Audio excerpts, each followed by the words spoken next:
with the way the world is today, I thought about how do we talk about reconciling the outer chaos of modern life? How do we do that? How do we reconcile with the outer chaos in life without losing our peace, without losing our clarity, without losing our sense of who we are?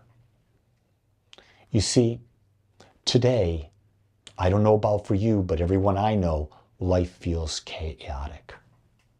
The news, noise, the constant uncertainty. Here in the United States, Russia and Ukraine. We've got Israel, Palestine, Iran. We've got all of these various things going on. We've got immigration, we've got flooding, it's unbelievable all the things that are happening. And we're surrounded by that noise.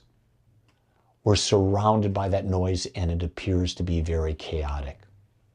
And most people are overwhelmed and searching for peace. The key question we must ask ourselves is, how do I reconcile the outer chaos without losing my inner clarity? And that's what we're going to talk about today. You see, there's an illusion about outer order. There's a backward belief, and here it is. If I can fix my job, fix my relationship, fix the economy, fix the election, fix my body, fix my kids, then I'll finally have peace. You ever done any of those things? Come on, you know you have, because I have. The truth of it is, the outer chaos is not the problem. It's our reaction to it. You see, the interesting thing is, on all the aspects outside of yourself and your job, your relationship, the economy, the election, your body, your kids, guess what? You have absolutely zero control.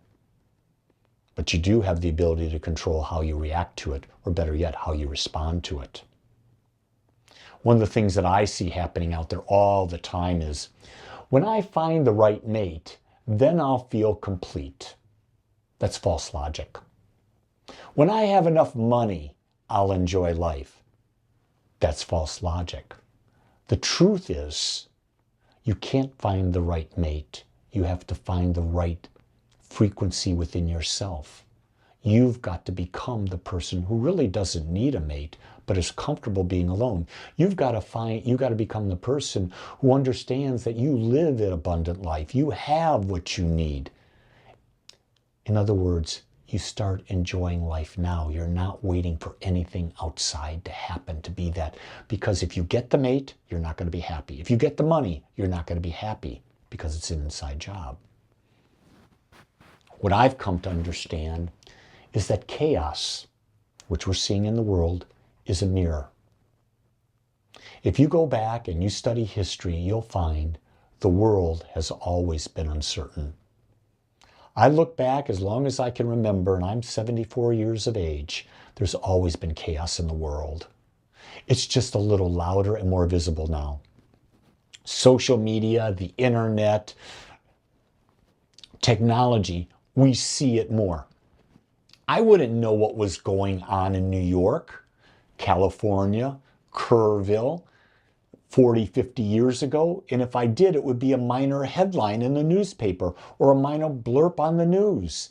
But today, it's 24/7. We're being bombarded by things all over the world. Then you got to sort of ask, what are they picking up for us to look at? Well, of course, they're picking up the chaos. They're picking up things that are controversial. They're picking up things that what? Stimulate fear, because that's what draws our attention. You see, chaos is not a curse.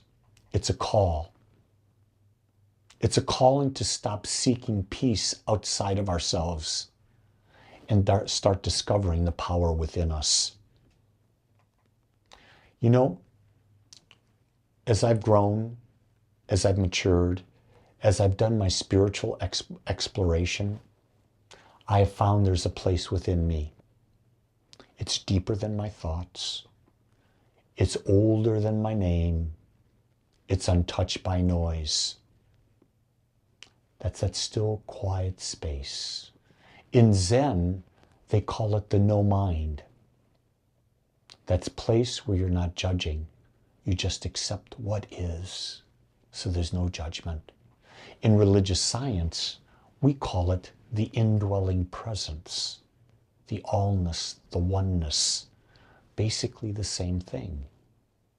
So understanding that there's an inner stillness, a peace, a place within us that we can go to, isn't it time we remember who we are?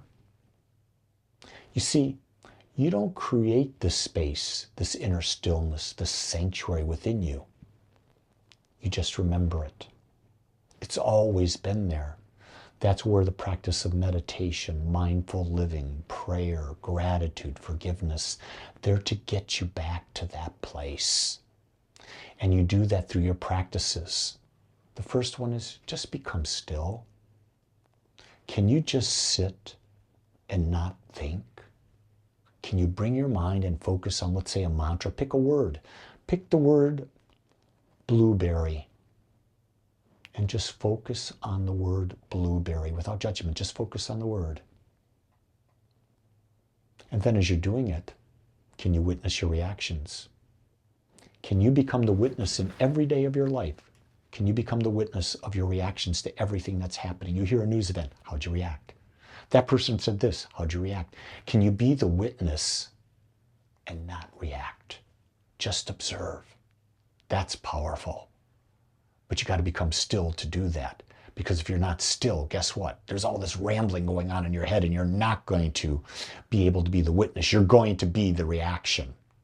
The other thing is, can you anchor yourself in your breath and awareness?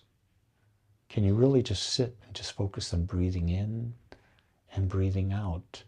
And even just observing, becoming aware you're breathing in and you're breathing out. And feel the air moving through your body. Developing awareness is a lifetime process.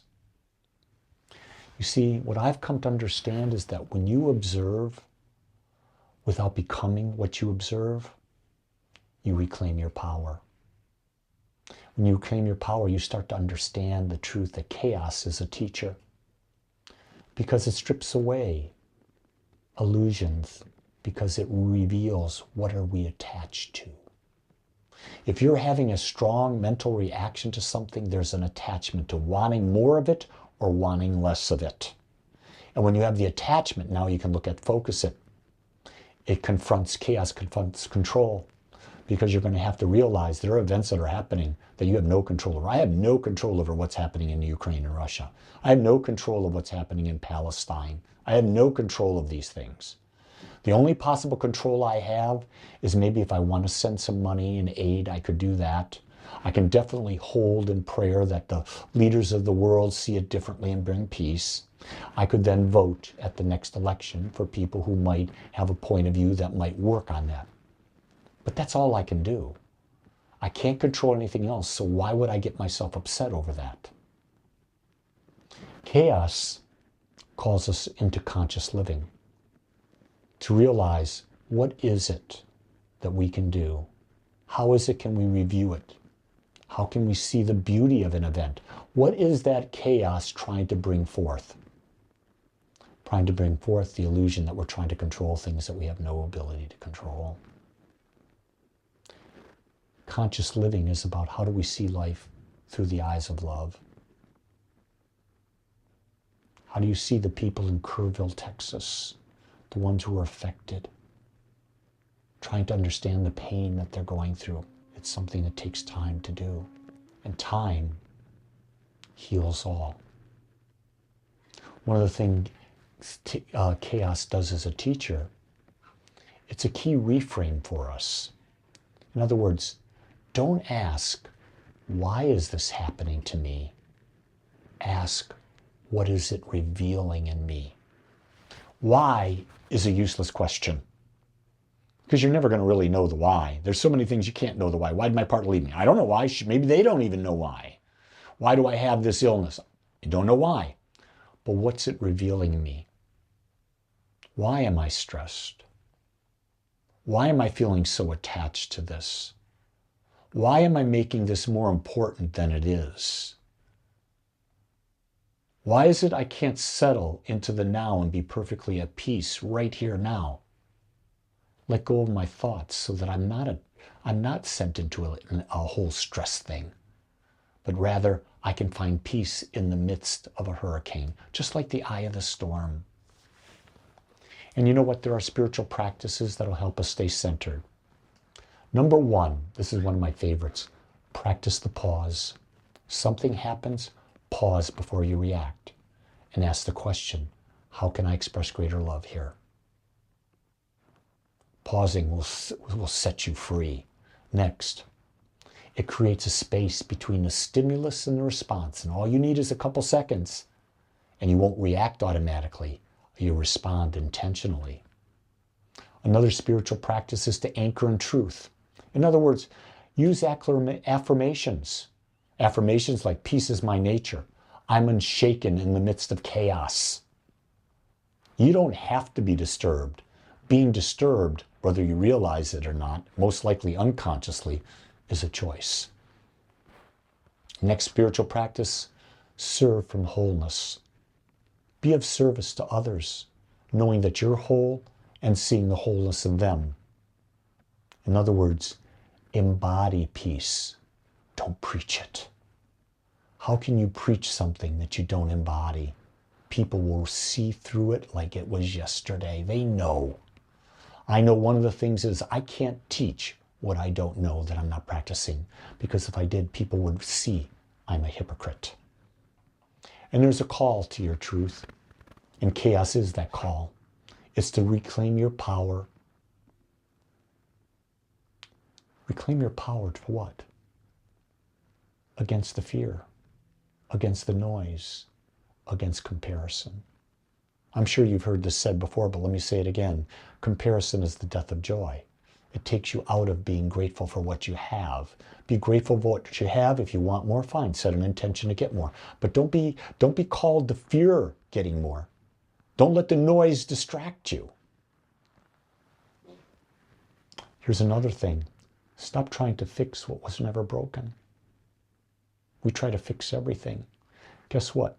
My kid flunking a class in school, he wasn't broken.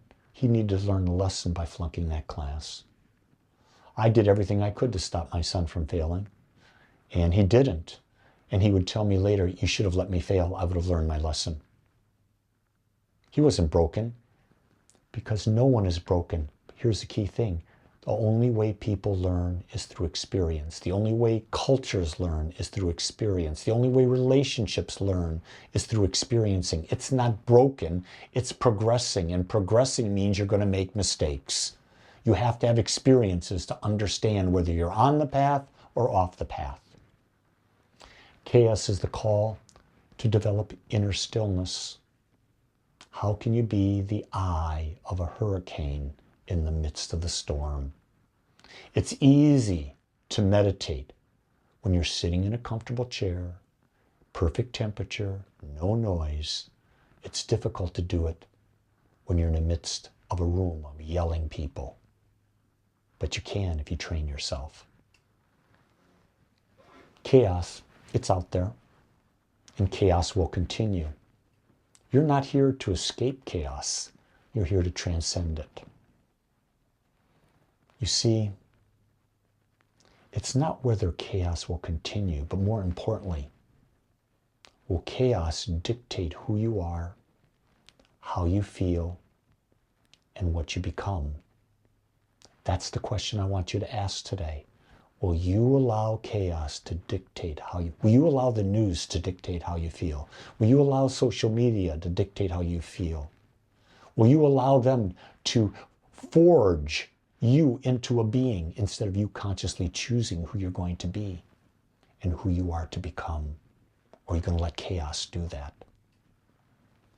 Once you touch the center within you, the no body, the no thing, the Christ consciousness, the Buddha consciousness, nothing outside can take away that peace. Nothing outside can take away that knowing. Once you've tasted it, you will forever be changed, seeking to experience more of it because it's your natural state. You're not going to withdraw from life, but you're going to live life more fully because you're not going to be in fear. You're not going to be in judgment. You're going to be fully taking in whatever the chaos is bringing, experiencing it, letting it go, and moving on. Proving you are the divine spirit who can shift and shape and handle anything that's put in front of them. It's your job if you choose it. Otherwise, you're going to be at the whim of whatever's put in front of you, like a leaf blown by the winds moving in all directions. Take a few moments, be calm, question everything, and find out what is right for you. And only you know that. With love.